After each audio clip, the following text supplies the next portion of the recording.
O canal Concepção em Montagem espera que todos estejam bem, realizando todas as recomendações da Organização Mundial de Saúde para frearmos o contágio do novo coronavírus. Lave sempre que possível suas mãos, mantenham-se isolados, evitando sair de casa desnecessariamente e fazendo uso de máscara da maneira correta quando precisar se deslocar. Agora, se você exerce uma atividade considerada essencial para o bom funcionamento da sociedade e não pode estar em quarentena, conte com o nosso agradecimento pelo seu trabalho e coragem, mas cuide-se. Você é muito importante e cada vida conta. Salve, salve a todos! Sejam bem-vindos a mais um vídeo do canal Concepção em Montagem, onde conversamos sobre o universo dos museus na atual pandemia. A nossa convidada é a Mona Raquel Durans, museóloga do Instituto Brasileiro de Museus, IBRAM. Possui graduação em Museologia pela Universidade Federal do Estado do Rio de Janeiro. Atualmente, ela é coordenadora do DAMI, no Museu Imperial de Petrópolis, Rio de Janeiro. Antes, ela trabalhou no Museu das Missões, na cidade de São Miguel das Missões, aqui no Rio Grande do Sul. Para mais informações, você pode conferir o currículo dela aqui na descrição do vídeo. Seja bem-vinda, Mona.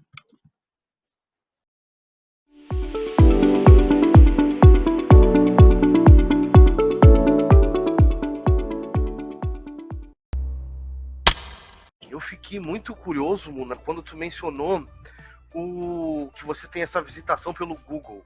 Como é que funcionou essa visitação pelo Google? Eles procuraram vocês ofereceram material e o Google que programou, enfim. O projeto Google, como a gente chama, né? O Google, eles têm o Instituto Cultural deles, né, o Instituto Cultural Google, que se você bota Google and Arts, você tem a visualização, visitas e vê acervo de mais de 1.200, acho que estava em 1.800 museus a última vez que eu prestei atenção. Foi um convênio feito com o Instituto Brasileiro de Museus, foi diretamente com eles, toda essa parte burocrática foi toda amarrada com eles, e nessa primeira parte do convênio eles iriam fornecer, né, eles fazem esse projeto, eles fazem 3 tipos de produtos, disponibilizam 3 tipos de produtos, e nós iríamos entrar com esses 3 tipos de produtos. É a visita virtual, as exposições virtuais, né, e mais a entrada, a digitalização de peças do acervo em mega power super altíssima de resolução. Então, no princípio, foram 5 museus apenas do IBRAM. Eu não sei se eles ainda vão pegar mais, porque aí entra uma questão de logística, mandar o equipamento, mas todo esse trabalho de captação dos espaços, eles vão, sabe aqueles equipamentos do Street View deles? Eles têm um específico para os espaços fechados de museu, com rodinhas especiais para não danificar o piso. Então, o mesmo processo que eles fazem o mapeamento das ruas é o processo que eles fazem para captar as imagens de dentro do espaço, tiram essa foto 3D e a gente depois faz a aprovação desse conteúdo que se transforma nessa visitação virtual que eles fazem. A mesma coisa, a fotografia, né? Eles têm uma super mega power câmera, então eles vão com o pessoal e essa câmera, com a equipe deles, a gente disponibiliza o acervo, a gente arruma o acervo, eles vão lá, passam 2 horas da vida deles captando uma peça. Hoje demora bem menos, mas a média na época que eu participei do projeto, teve peças que duravam 2 horas para ser captadas. A peça que mais demorou da gente ser captada levou 2 horas. Foram cerca de 500 fotografias, porque o equipamento ele bate bloquinhos, né? Aí ele vai lendo o objeto como, sabe, e depois o software super mega blaster deles lá monta tudo e dá aquela, nossa, super imagem que a gente tem uma particularmente é minha preferida, porque é a capa de um livro, é um acervo da biblioteca, é a capa de um livro, de um álbum do Victor Frum, na capa desse livro tem uma fotografia, tem uma pequena aquarela do Dom Pedro II, numa estrelinha de 3 centímetros. E quando você dá o zoom nessa foto na plataforma do Google, você vê o olho azul do Dom Pedro, a pintura maravilhosa, você vê ela gigantésima, sem nenhum tipo de quadriculado, com uma qualidade incrível. E a gente conseguiu esse convênio através do IBRAM, né? Na verdade, foi o IBRAM que fez. Mas depois que a gente conhece o pessoal, a gente fica sabendo, é uma coisa super simples. Você entra na página do Google Arts e preenche um formulário da tua instituição, para eles verem a viabilidade, o ponto de interesse, e eles entram em contato com você e disponibilizam esse serviço gratuitamente. Hoje nós estamos nessa restrição de circulação para a gente preservar nossa saúde, nossas vidas. A gente não pode poder visitar museus. Vocês, com esse projeto, se valendo dessa parceria com o Google, vocês conseguiram satisfazer os números que vocês teriam, né? Se tivessem abertos. Conseguiram. Mas tudo isso é muito trabalho, tudo isso é muito esforço, isso não cai do céu, né? A gente tem muito que correr atrás por N motivos, né? Para ocupar mais a internet, para poder oferecer de maneira mais facilitada nesse período que a gente está vivendo, ou no porvir, né? Que a gente não sabe ainda como as coisas vão ser. Mas, exatamente. Eu acho que é a grande pergunta que a gente se faz. Esse público vai retornar aos museus tão logo? O museu ainda não parou para pensar nisso, Éder, mas eu creio que vai ser o primeiro exercício que nós vamos ter que fazer, porque eu não vejo ainda, a gente pode até retornar, mas eu ainda não vejo, a gente ainda não estar se precavendo. E isso significa o quê? Eu colocar menos 150 pantufas, diminuir o número de pessoas dentro do museu, para eu poder satisfazer uma condição de segurança da saúde, não só dos meus funcionários, mas dos meus visitantes ali dentro. Então, a gente, a partir daí, vai ter que se fazer uma série de perguntas. E eu li uma outra entrevista, uma matéria, que eu achei que foi o que me chamou a atenção na chamada foi a pergunta: acabou-se o tempo das megas exposições? Porque é uma nova realidade com a qual a gente vai ter que lidar, e eu vejo isso ainda durando 1 a 2 anos, para a gente recuperar aquele fluxo de visitantes que a gente tem de forma segura, despreocupada, e enquanto isso, a gente não pode se deixar esquecer. Mas o museu, ele não pode também se acomodar nesse espaço virtual e esquecer que o olho no olho, né? Eu me lembro que a primeira vez que eu fui no Museu do Prado e que eu vi pessoalmente o El Greco, eu chorei que nem criança. Eu sou apaixonada por El Greco. E eu acho que o grande desafio que nós temos é virtualizar, sim, mas não fazer com que a pessoa deixe para trás o contato com a obra de arte. E isso tudo é o que a gente tem que se perguntar daqui para frente. Eu estou satisfeita com os meus 37 mil visitantes virtuais? Eu não sei se eu posso querer isso como satisfação. Eu não posso querer me acomodar e trazer isso como satisfatório. É bom, não vão esquecer do museu, mas eu espero que esses 37 mil que viram, quando tudo isso passar, venham nos ver pessoalmente, porque é para isso que a gente vive. Eu li um artigo essa semana, eu não vou lembrar a fonte, nem o autor, infelizmente, eu sou péssimo para nomes, mas é um autor que trabalha na realidade norte-americana dos museus, né? E ele começa o texto com uma provocação, em que ele dizia que no 11 de setembro, o ataque terrorista lá às Torres Gêmeas, lá, ocorreu numa terça-feira, que quando chegou no sábado, os museus onde ocorreram os atentados, já estavam reabertos. Por quê? Porque ele compara, ele traça uma ideia em que os museus servem de um suporte de normalidade, né? E as pessoas precisam disso. Naquele momento, segundo ele, foi essencial os museus reabrirem. E aí ele traça um comparativo com a nossa realidade pandêmica, em que ele diz que os museus têm que procurar abrir o quanto antes, porque nós não estamos sofrendo apenas um surto sanitário. Nós estamos vivendo um surto também de ansiedade. E os museus podem satisfazer essa necessidade, podem colaborar com isso.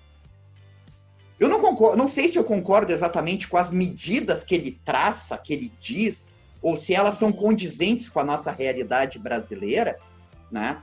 Mas eu lembrei especificamente desse artigo quando fala: a gente não pode se acomodar, não pode achar satisfatório esses números, enquanto essa pessoa, a gente não encontrar circunstâncias para que ela venha in loco, que ela venha prestigiar pessoalmente o museu, né? Para ela descobrir além do que está no meio virtual, para que ela experimente o museu de fato, né? Hoje, com essa limitação, vocês são sortudos, né? Parabéns para vocês, porque tem essa estrutura no meio virtual. Mas realmente, e o depois? Aí vamos trabalhar o depois. Desculpa, Mona. Eu acho... Não, é bem isso mesmo. Eu ainda não vi, também não sei se é porque eu estou de férias, né?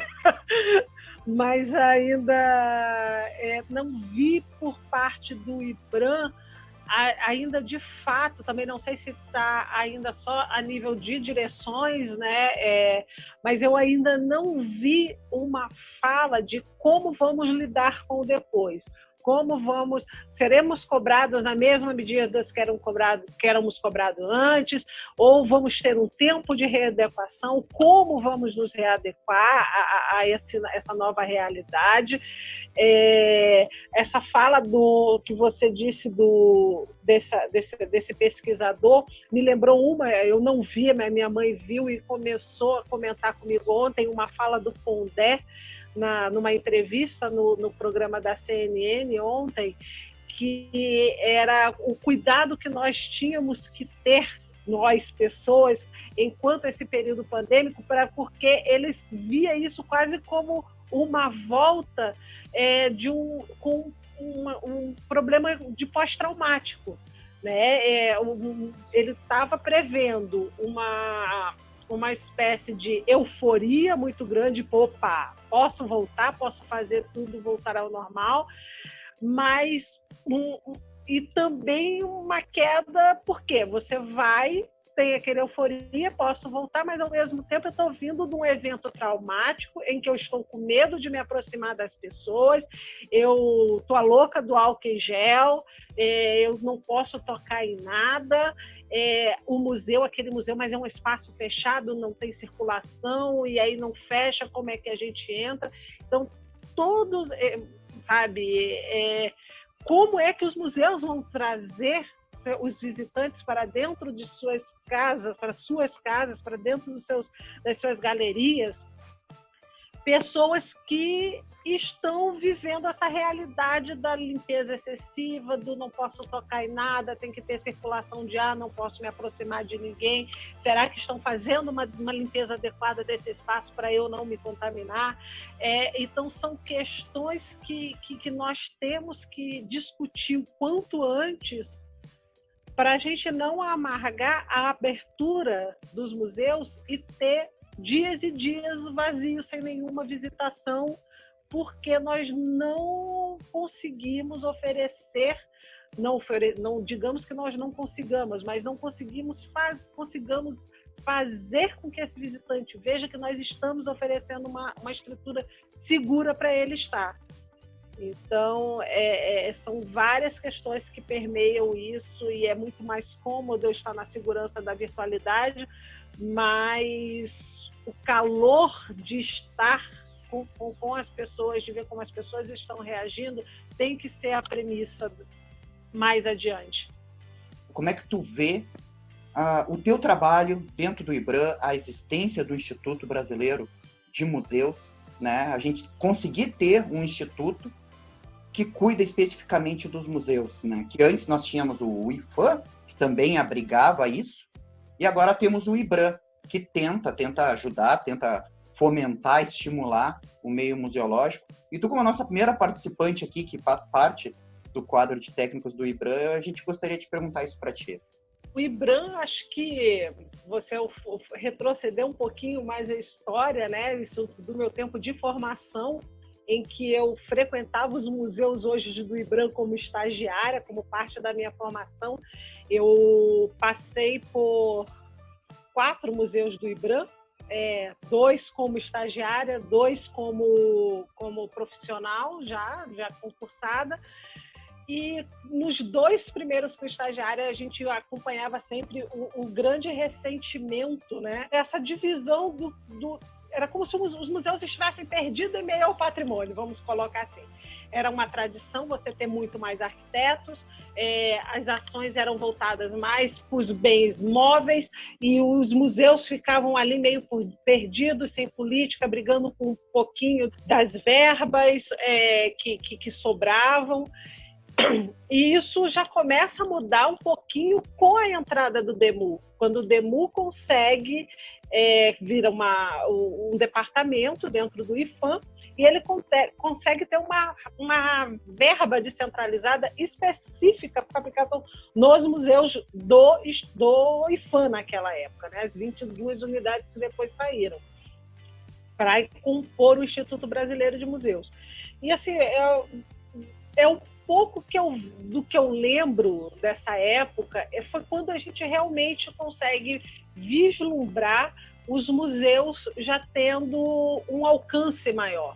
Nessa época, eu estava no Museu Histórico Nacional como estagiária, quando foram feitas as grandes restaurações e revigoração do espaço do Museu Histórico Nacional, que foi feita aquela grande reforma, voltando o prédio ao formato antigo e abrindo as galerias que hoje existem lá. E isso já foi período do DEMU, quando você já tem um departamento dentro do IFAM cuidando especificamente dos museus, né? Um olhar voltado para os museus. E o IBRAM, sabe, foi aquele grande boom quando se consegue no governo Lula, com a aprovação da lei dos museus, e que acho que foi um grande marco para a museologia brasileira, né? E aí também teve o grande boom de faculdades de museologia. Eu me lembro que eu terminei a faculdade, acho que até 2 anos depois só existia Bahia e Rio de Janeiro. E, de repente, você vê faculdades de museologia estourando por todo o país, aumentando essa demanda, né, de formação, vendo, né, com essa possibilidade da criação do IBRAM, vendo que poderíamos alcançar realmente uma necessidade de ter mais profissionais de museus formados para cobrir toda essa gama de museus que seriam atendida por esse instituto, mas ainda vejo que a gente tem um grande caminho a percorrer. Eu acho que quando a gente lê as notícias, as grandes brigas que tem, principalmente com os Correios, com o COFEM, toda vez tendo que fazer as revisões de concursos públicos, porque eles pedem todo o escopo de museólogo, mas pedem o arquiteto. Eu já vi até um que foi muito engraçado, pedindo design gráfico, mas o que ele tinha que fazer era museologia, mas ele estava pedindo formação em design gráfico. Nossa Senhora! Então, quando a gente para pensar, quando a gente olha esse tipo de notícia, eu acho que a gente ainda tem um grande caminho pela frente. Eu acho que o Instituto Brasileiro de Museus, como todo órgão da cultura, ele está sofrendo esse achatamento da falta de investimentos que estão sendo designados para poder atuar de fato. tenho ainda as minhas ressalvas, porque eu acho que eu divido o mundo da museologia em dois tipos, os que são mais teóricos e os que são os mais práticos, os que discutem mais a parte da museologia social e aquele grupo que vamos fazer museu, vamos montar exposição, vamos pensar a gestão de risco do museu, vamos pensar a catalogação dos nossos acervos, vamos tentar difundir nossos acervos para outros países através da internet. Então eu boto mais, é a turma que não quer fazer mestrado. Eu costumo brincar, eu tenho um grupo de amigos que a gente se fica falando assim, e aí, a gente vai fazer mestrado, não vai? Porque a gente é muito do fazer museus e menos de pensar museu. A gente pensa o museu naquela coisa prática. O que eu preciso pensar nesse momento para me executar essa tarefa? Então, eu acho que o IBRAM passou por um tempo que ele não soube equilibrar esses dois lados. Então, você teve um grande crescimento da parte do pensar museu teoricamente, da museologia social, que foi um grande ganho, porque muita gente não se reconhecia dentro dos seus próprios espaços, mas, de um certo modo, essa parte prática de estruturação da instituição museu, ela ficou um tanto quanto perdida. Agora a gente até já está conseguindo um meio termo, pena que foi num péssimo momento, que foi um momento de corte. E estruturar o museu requer muito investimento. Infelizmente, que a gente não consegue às vezes. Éder, eu estou satisfeito muito, inclusive, eu não sei se tu tens mais alguma coisa para colocar. Da minha parte, eu te agradeço infinitamente, foi demais, assim, eu acho que é tão bom a gente poder se dar conta de outras realidades, porque no meu caso, por exemplo, eu sou de uma cidade pequena, de menos de 400 mil habitantes. Não se engane, Petrópolis tem 300 mil. Pois então, mas está perto do Rio de Janeiro, entende? Há uma outra... E, enfim, foi demais. Da minha parte, eu achei incrível, te agradeço infinitamente pela disponibilidade. Eu que agradeço o convite. Pela forma como tu é profissional, a forma como tu abraça essa profissão, que é a nossa também, desse jeito tão gostoso. Assim. Muito obrigado. Eu que agradeço. Muito obrigado por tuas contribuições, por trazer esse olhar pra gente, né? Obrigado por ser a profissional que tu é, né? Obrigada. Inspira. Obrigada a vocês pela iniciativa. Eu acho que precisamos de iniciativas como essa, até para fazer troca de experiência com profissionais de outras localidades, que é fundamental como vocês disseram, né? Realidades diferentes, mas com o mesmo problema. Eu agradeço a presença da Muna, o Matheus sempre junto comigo tocando aqui. E eu conto com a expectativa de todos para os próximos vídeos. Deixa seu joinha e obrigado, até a próxima.